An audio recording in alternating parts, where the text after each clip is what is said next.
저도 가끔 12제자 중에 하나가 되어 예수님을 따라다니면서 그분의 사역을 근거리에서 직접 체험할 수만 있다면 얼마나 좋을까 하는 그러한 상상을 하곤 합니다. 제가 언젠가도 말씀드렸던 것 같은데요. 제가 제일 가보고 싶은 예수님의 사역 현장은 바로 물고기 2마리와 보리떡 5개로 5천 명을 먹이셨던 그 오병이어의 기적의 현장에 한번 꼭 가보고 싶습니다. 그러나 어디 그뿐이겠습니까? 예수님께서 물 위를 걸어오셨던 그 한밤중의 풍랑 속에도 가보고 싶고요. 그리고 회당장 야이로의 딸을 죽었던 그 딸을 살리셨던 그 집에도 한번 가보고 싶습니다. 물을 포도주로 바꾸신 그 혼인잔치에도, 그리고 수많은 병자와 귀신 들린 자를 고치셨던 그 넓은 들판에도 직접 가서 예수님의 능력을 두 눈으로 한번 보고 싶을 때가 참 많이 있습니다. 여러분은 어떠신가요? 여러분도 한번 가서 그러한 예수님의 멋있는 사역, 승리하는 사역, 기적의 사역, 능력의 사역을 한번 같이 직접 경험해 보고 싶지 않습니까? 그런데 이렇게 우리가 직접 경험해 보고 싶은 예수님의 모든 사역들은 대부분 그분의 공생의 사역 중 갈릴리를 중심으로 해서 행해졌습니다. 그래서 우리는 이때의 사역을 예수님의 갈릴리 사역이다라고 부릅니다. 이 갈릴리 사역의 특징은 천국의 선포, 그리고 다양한 능력과 기적의 사역이다라고 우리는 요약할 수 있습니다. 그래서인지 갈릴리 사역은요, 매우 생동감이 넘치며 그리고 가끔은 매력적이기도 합니다. 그런데 이러한 역동적인 분위기가 완전 180도로 변하는 부분이 나옵니다. 그 부분이 어디입니까? 바로 오늘 우리가 함께 나눌 마태복음 16장 21절부터입니다. 이 구절 이전의 사역은 방금 말씀드린 대로 여러 기적과 능력으로 활기 넘치는 갈릴리 사역이었다면, 이 구절 이후로의 사역은 섬김과 낮아짐, 그리고 고난과 죽음으로 향해 나아가고 있는 예루살렘의 길의 사역 또는 예루살렘에서의 십자가의 사역이기 때문에 그렇습니다. 예수님께서는 이 구절부터 시작하여 본격적으로 고난을 암시하십니다. 그리고 우리를 구원하시기 위해 십자가의 사역에 적극적으로 헌신하시는 모습을 우리는 볼 수 있습니다. 우리는 이번 주와 다음 주 주일 예배와 그리고 새벽 예배를 통해 십자가를 향해 나아가시는 이 예수님의 고난의 모습을 함께 나누려 합니다. 특별히 마태복음을 중심으로 해서 함께 나눌 텐데요. 우리는 그분의 십자가의 사역을 통해 예수님께서 이 땅 가운데 오신 진정한 목적이 무엇인지, 그리고 우리를 향한 그분의 사랑이 얼마나 큰지를 깨닫게 되는 귀한 시간이 될 것입니다. 우리가 이번 주일, 다음 주일, 그리고 새벽 예배를 통하여 주님의 고난에 함께 동참할 수 있는 귀한 우리 모든 성도님들 되시기를 주님의 이름으로 축원합니다. 먼저 오늘 본문 마태복음 16장 21절은 이때로부터라는 말로 시작합니다. 그렇죠? 이때로부터라고 지금 시작하고 있습니다. 마태는 마태복음에서 무언가 새로운 국면으로 넘어갈 때 이 표현을 여러 번 사용한 적이 있습니다. 분명히 여기서도 예수님의 사역이 그동안의 갈릴리 사역에서, 그 활기 넘쳤던, 생동감 넘쳤던 그 갈릴리 사역에서 이제 전혀 새로운 분위기의 사역으로 전환될 것임을 우리는 느낄 수가 있습니다. 그렇다면 이때는 언제입니까? 여기서 이때는 마태복음 16장 13절로 20절에 나오는 그 위에 바로 나오는 예수님과 제자들이 빌립보 가이사랴에서 머물면서 예수님이 누구입니까? 라는 그러한 제목으로 함께 주제를 나눌 때를 의미합니다. 사실 이 시점에서 빌립보 가이사랴에 방문한 것이 좀 뜬금없게 느껴지기도 합니다. 지금까지 갈릴리 사역을 하였던 예수님께서 이제 새로운 고난의 사역, 십자가의 사역을 전환하시면서 왜 그 시작을 이스라엘 영토가 아닌 좀 우리가 뭔가 새롭게 시작하려면 상징적인 장소에서 시작하지 않습니까? 그런데 왜 이스라엘 영토도 아니고 뜬금없이 이방 지역에서 시작한 것일까? 이 빌립보 가이사랴는 구약에서 우리가 바산이라는 그러한 지명을 들어보셨을 것입니다. 바로 바산이라 불렸던 이방 지역입니다. 팔레스타인 지역에서 가장 높은 산이 헬몬산입니다. 바로 그 헬몬산 기슭에 있는 그러한 위치하고 있습니다. 더불어 요단강이 시작하는 장소라고도 합니다.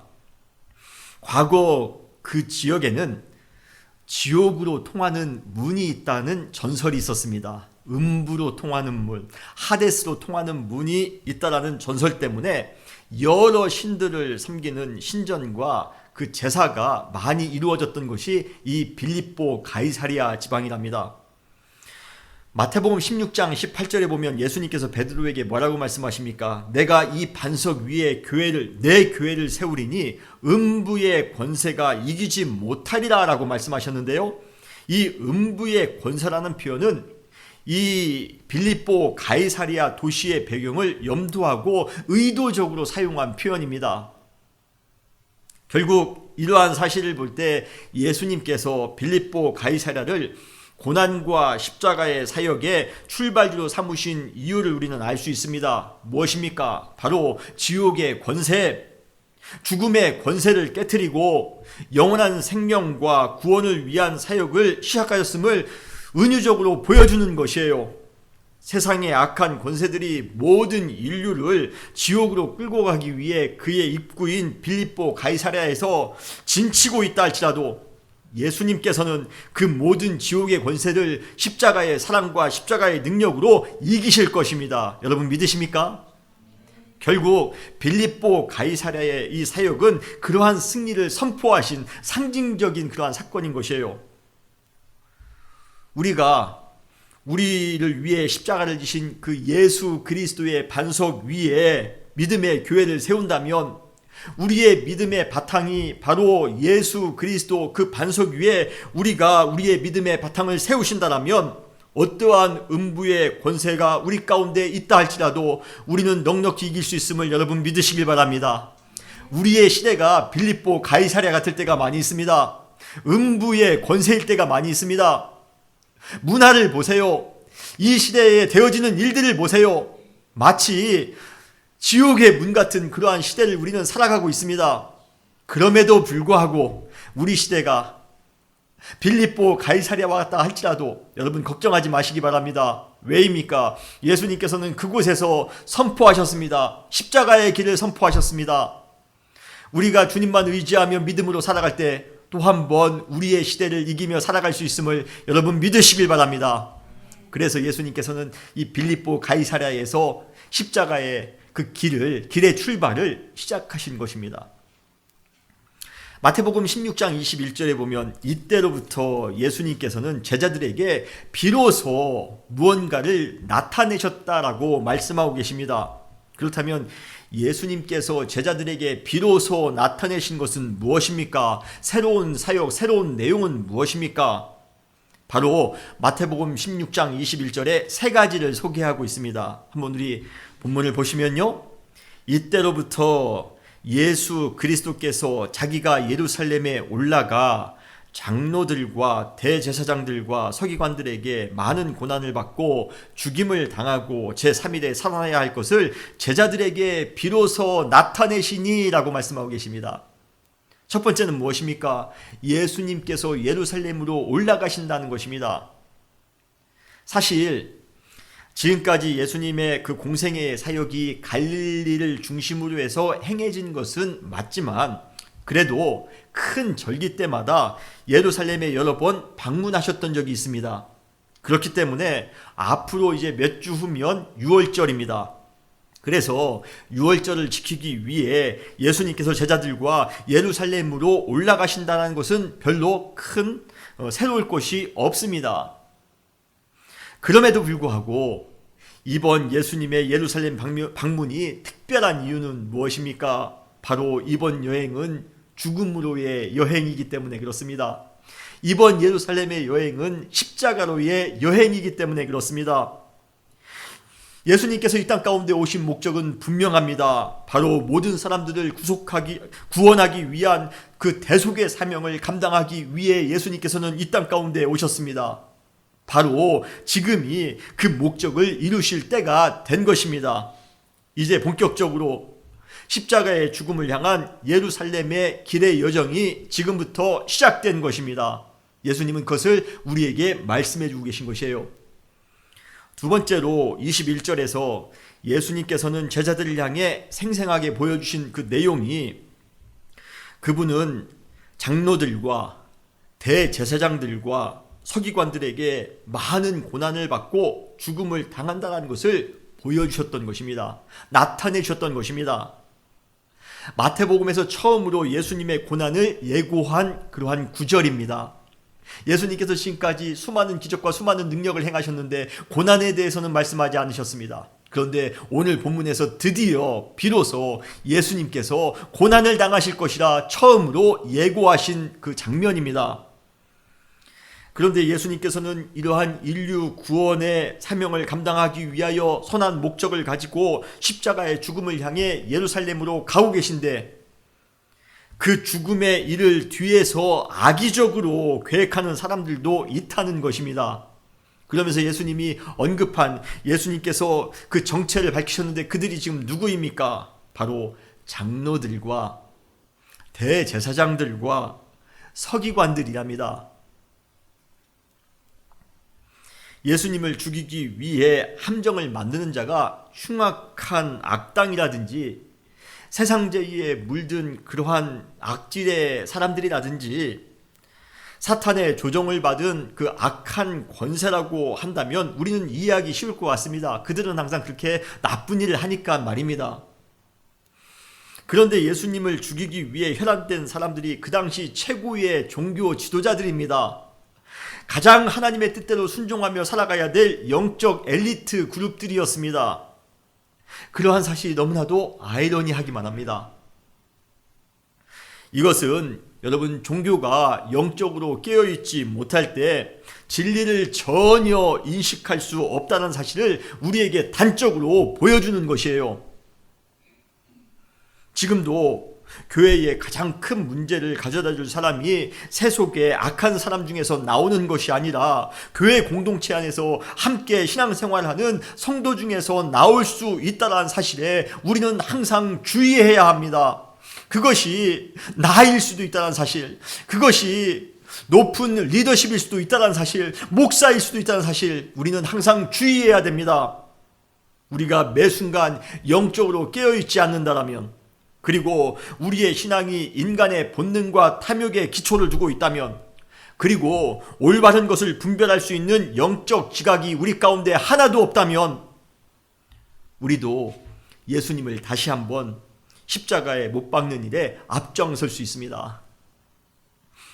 그로 인해 교회의 아픔과 분열을 줄 수 있다는 것입니다. 그러므로 진리로 오신 예수님을 다시 배척하는 이 시대의 장로, 이 시대의 대제사장, 이 시대의 서기관들이 되지 않기 위해 우리는 항상 영적으로 바로 설 수 있도록 노력해야 됩니다. 영적으로 깨어 있어야 됩니다. 항상 영적으로 깨어있는 우리 모든 성도님들이 되시기를 주님의 이름으로 축원합니다. 세 번째로 21절에서 예수님께서 제자들에게 보여주신 것이 있습니다. 그것은 예수님께서 3일 만에 살아나신다는 것입니다. 할렐루야. 예수님의 사역이 십자가로 모두 끝난 것이 아니라 한 가지 대반전이 남아있는데, 그것이 바로 부활입니다. 십자가의 사역이 예수님의 구원 사역의 하이라이트, 정점이라면 부활 사건은 그분의 사역의 완성입니다. 사실 마태복음 16장 21절을 우리는 예수님의 순환 예고라라고 부릅니다. 물론 이 구절에서 십자가의 순환을 예고하신 것은 맞지만, 여러분, 엄밀하게 말해 예수님께서는 순환 예고를 통해 십자가의 죽음만 예고하신 것이 아니라 오늘 본문에 보면 분명히 부활의 영광도 함께 예고하셨습니다. 그러기에 이 구절을 우리는 순환 예고라고 하기보다는 순환과 영광의 예고라고 해야 맞지 않을까 싶습니다. 하나님은 십자가도 우리 가운데 예고하셨지만 부활도 예고하셨습니다. 특히 우리 성경에는 제3일에 살아나야 할 것을 이라고 번역해 놓고 있는데요. 사실 이 구절에 나오는 살아나야 할이라고 할 때 이 할이라는 단어는 헬라어로 무엇을 해야만 한다라는, 우리 영어로는 must라고 하죠. should라고 하죠. 무엇을 해야만 한다라는 그러한 당위의 뜻을 가지고 있는 단어입니다. 이러한 의미를 살려 우리가 다시 한번 번역해 보면 제3일에 살아나야만 해야 할 것을 이란 표현입니다. 결국 예수님의 부활은 그냥 3일의 시간이 경과했기 때문에 자동적으로 일어난 사건이 아니라 예수님께서는 하나님이시기 때문에 죽음에 매여 계실 수 없습니다. 그렇기 때문에 반드시 살아날 수밖에 없음을 강조한 표현이에요. 예수님은 십자가에 죽으셨지만 그렇다고 그 죽음에 완전히 매여 계실 수 없는 하나님이십니다. 그분은 죽음의 권세를 이기고 제3일 만에 다시 살아나실 수밖에 없는, 살아나셔야만 하는 하나님이십니다. 사랑하는 성도 여러분, 우리에게 새 생명을 주시기 위해 부활의 첫 열매가 되신 예수님을 또 한 번 찬양하며 믿으며 살아가시는 우리 모두가 되시기를 주님의 이름으로 축원합니다. 이러한 예수님의 순환과 영광의 예고를 들은 후에 제일 먼저 반응한 제자가 있습니다. 그 제자가 누구죠? 바로 베드로입니다. 그런데 베드로의 반응을 보면 스승에게 하는 것 치고는 좀 과격해 보이지 않나 하는 그런 생각이 듭니다. 오늘 본문 마태복음 16장 22절에 보면 베드로가 예수를 붙들다라는 표현부터 좀 불편하죠? 항변하여 이르되 주여 그리 마옵소서, 이 일이 결코 주께 미치지 아니하리이다 라고 말씀하십니다. 이 구절에 나오는 이 항변하여라는 단어는 헬라어로 에피티마오라는 단어입니다. 이거는 꾸짖다, 책망하다라는 단어예요. 우리는 항변하다라고 좀 완곡하게 번역해 놓고 있지만 원래 1차적인 의미는 책망하다, 꾸짖다라는 표현을 가지고 있습니다. 예수님께서 성난 파도를 꾸짖을 때가 있습니다. 귀신 들린 사람을 향해 예수님이 꾸짖을 때 그때 사용했던 어감이 강한 단어입니다. 그런데 제자인 베드로가 스승인 예수님을 향해 이 단어를 사용했다는 것은요, 매우 무례한 행동이에요. 예수님을 지금 어떻게, 제자된 베드로가 예수님을 어떻게 꾸짖을 수 있습니까? 책망할 수 있습니까? 그렇다면 이렇게 베드로가 예수님을 책망하듯 강하게 꾸짖은 이유가 무엇 때문입니까? 우리가 이 이유를 잘 아셔야 됩니다. 먼저 22절에 보면 우리 성경에는 표현되지 않았지만 원어에 보면 이 베드로라는 단어 앞에 정관사가 붙어 있습니다. 우리는 영어도 그렇고 이름 앞에 정관사가 붙지는 않습니다만 헬라어에는 정관사가 붙기도 합니다.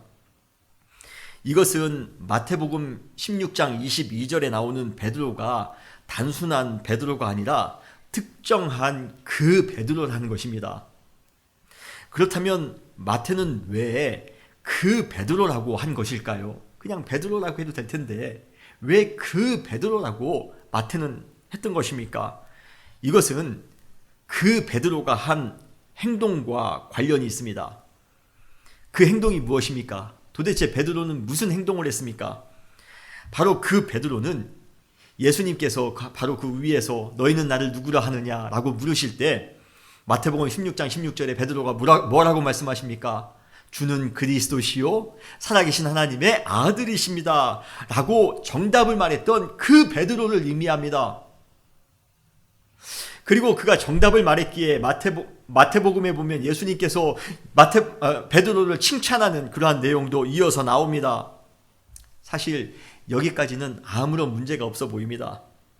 그런데 전혀 문제가 되지 않을 것 같았던 대화는 갑자기 예수님께서 고난과 죽음에 대해 언급하자마자 모든 분위기가 급변하기 시작합니다. 그 베드로의 관심은 오직 하나, 예수님께서 고난을 당해서는 안 된다는 사실에만 집중하고 있다는 것이에요. 마태복음 16장 22절에 베드로가 뭐라고 말합니까? 주여 그리 마옵소서, 이 일이 결코 주께 미치지 아니하리이다. 무슨 의미입니까? 예수님께서 십자가 지실 일은 결단코 일어나지 않을 것입니다. 왜 예수님이 십자가를 지십니까? 예수님은 십자가를 져서는 안 됩니다. 우리는 여기서 고민을 하게 됩니다. 십자가를 지시겠다는 그 예수님과 십자가를 져서는 안 된다라는 이 베드로, 아주 첨예한 대립이죠? 왜 이러한 대립이 생겼을까? 이러한 예수님의 고난을 둘러싼 예수님과 베드로 사이의 격한 대립은 그리스도에 대한 오해에서 비롯됩니다. 주는 그리스도라고 고백했던 베드로의 그 그리스도에 대한 기대와 그리스도로 이 땅 가운데 오신 예수 그리스도에 대한 기대가 달라도 너무 달랐기 때문에 그렇습니다.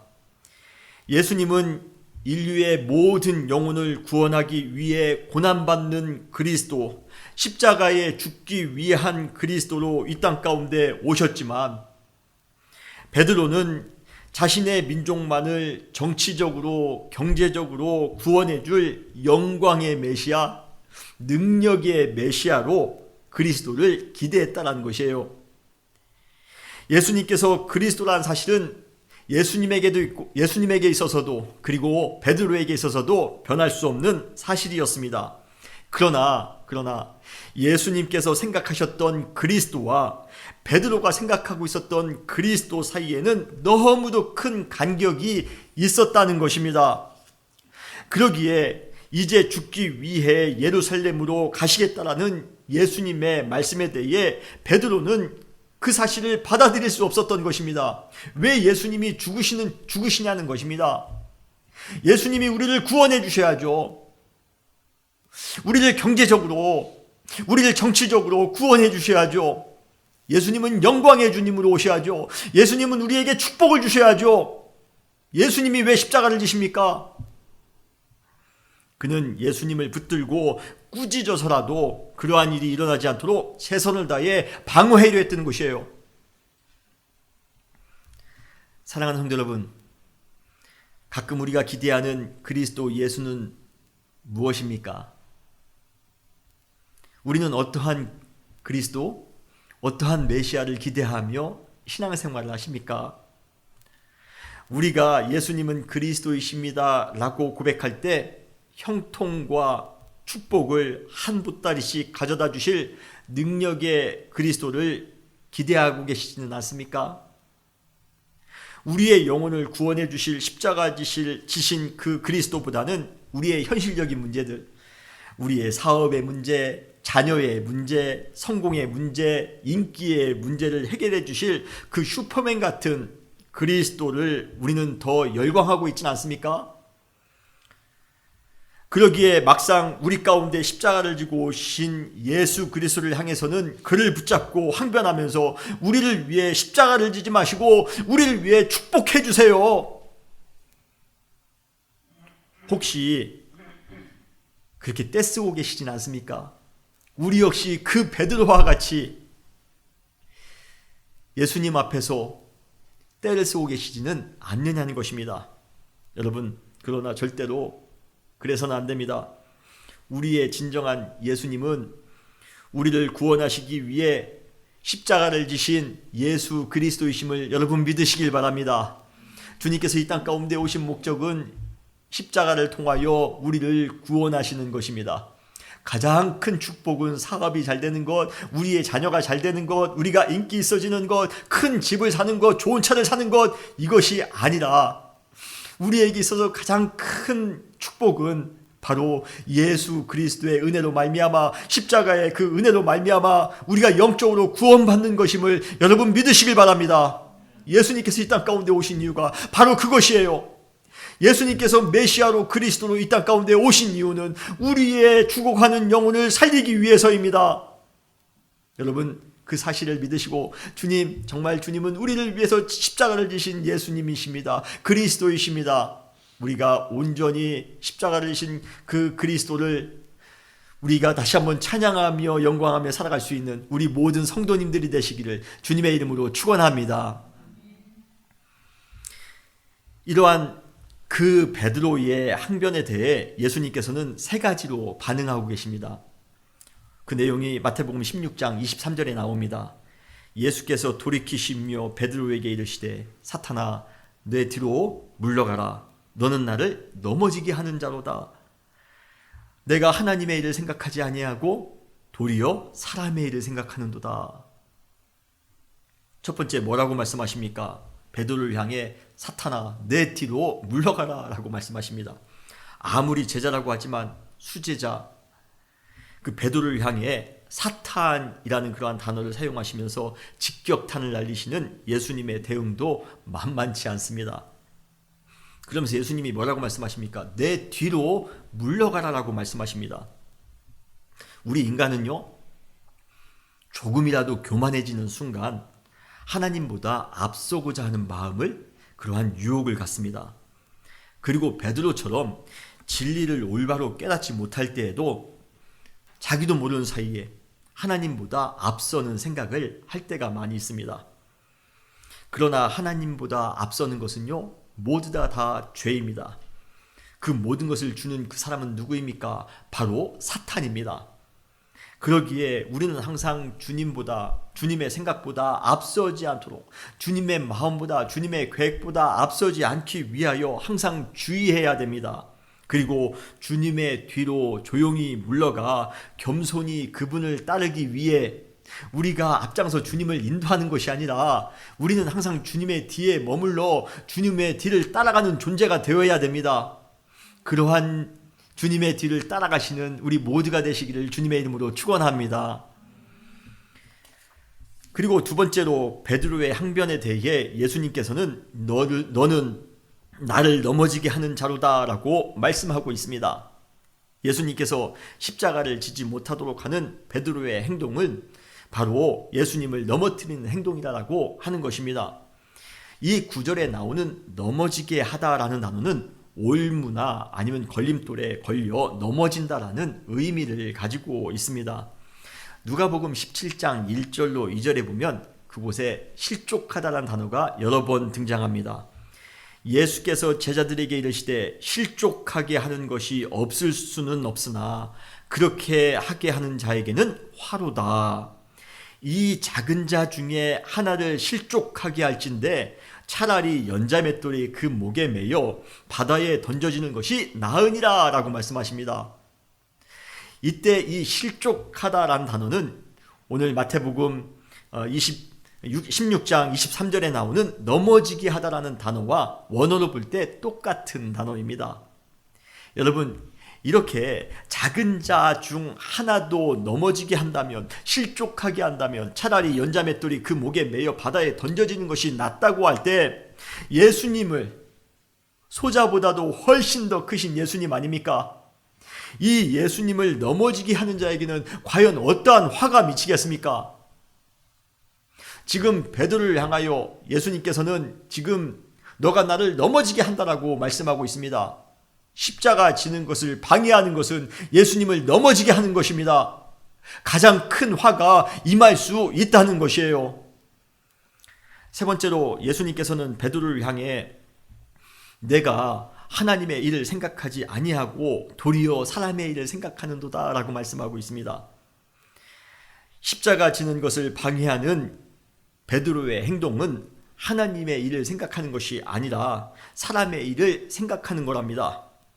하나님의 일은 무엇입니까? 우리 인간을 구원하고자 하는 하나님의 모든 사역을 의미합니다. 이 일을 위해 예수님께서는 이 땅 가운데 사람의 모양, 육신의 모양으로 오셨습니다. 그리고 그 참혹한 십자가를 지셨습니다. 그러나 베드로는 사람의 일만 생각하고 있다는 것이에요. 사람의 일은 무엇입니까? 자기의 민족만 정치적으로 경제적으로 해방되었으면 하는 편협한 민족주의입니다. 거기에 더 나아가 예수님께서 무슨 새로운 나라를 세우실 때 무슨 거창한 나라인 줄 알았나 보죠? 그러한 새로운 나라를 세우실 때에 베드로 자신은 높은 자리에 앉고 싶은 그러한 세속적인 욕망이 있었던 것입니다. 그에게는 그러한 사람의 생각들이 있었던 것이에요.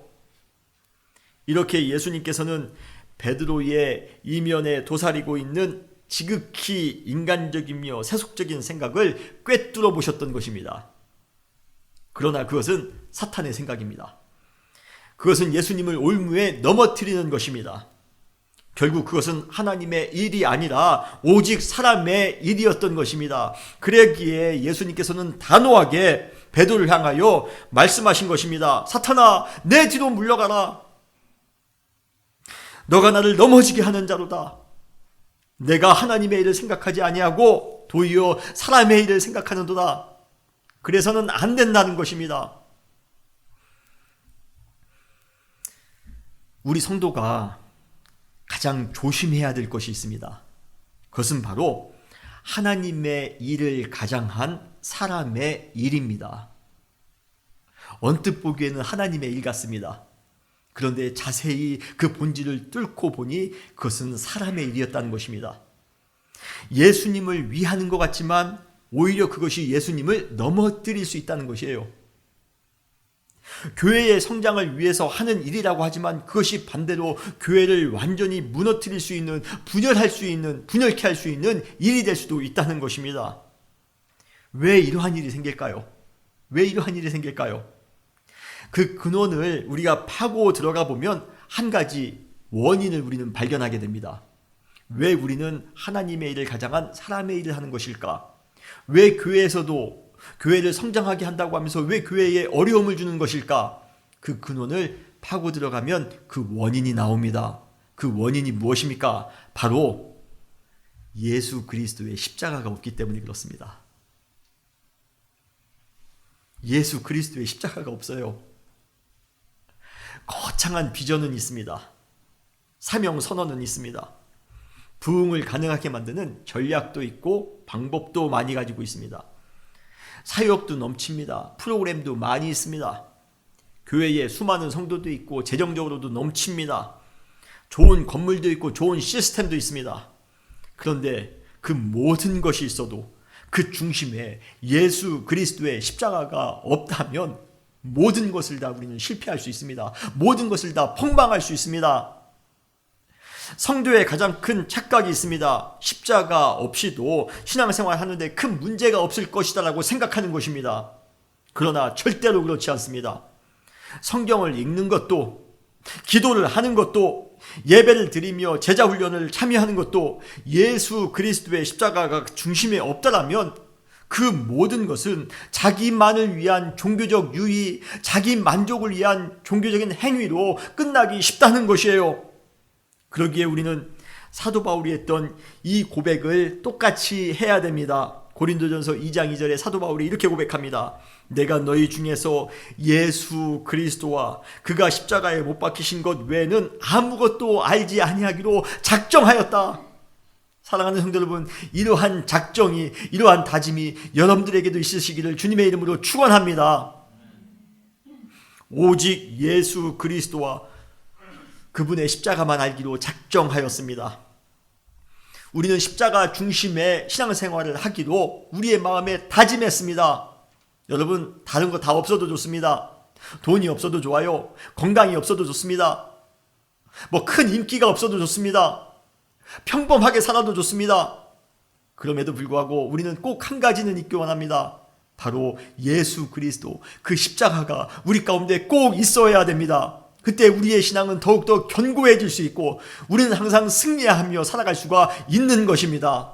그러한 십자가 중심의 삶을 살아가시는 우리 모든 성도님들이 되시기를 바랍니다. 마지막으로 예수님께서는 제자들을 향해 이렇게 명령하셨습니다. 오늘 본문이죠. 마태복음 16장 24절에 이에 예수께서 제자들에게 이르시되 누구든지 나를 따라오려거든 자기를 부인하고 자기 십자가를 지고 나를 따를 것이니라 라고 말씀하십니다. 사실 1차적으로 이 명령은 예수님의 그 당시 제자들에게 한 것입니다. 그러나 우리는 또한 이 명령이 제자들에게만 유효한 것이 아니라 21세기를 살아가고 있는 우리 모든 신앙인들에게도 유효하다는 사실을 알아야 합니다. 우리가 예수님을 따라가는 방식은 바로 자기를 부인하는 것과 자기의 십자가를 지고 가는 것입니다. 여러분 믿으십니까? 여러분 정말 그러한 방식으로 신앙생활을 하고 계십니까? 가끔 과연 이러한 십자가의 신앙이 세속화에 찌들어 살아가고 있는 우리에게 가능하기나 할까 하는 의문이 들 때도 있습니다. 이러한 유혹이 많은 시대를 살아가면서, 시험이 많은 시대를 살아가면서 과연 우리는 나를 부인하고 십자가를 지고 살아가는 것이 가능할까?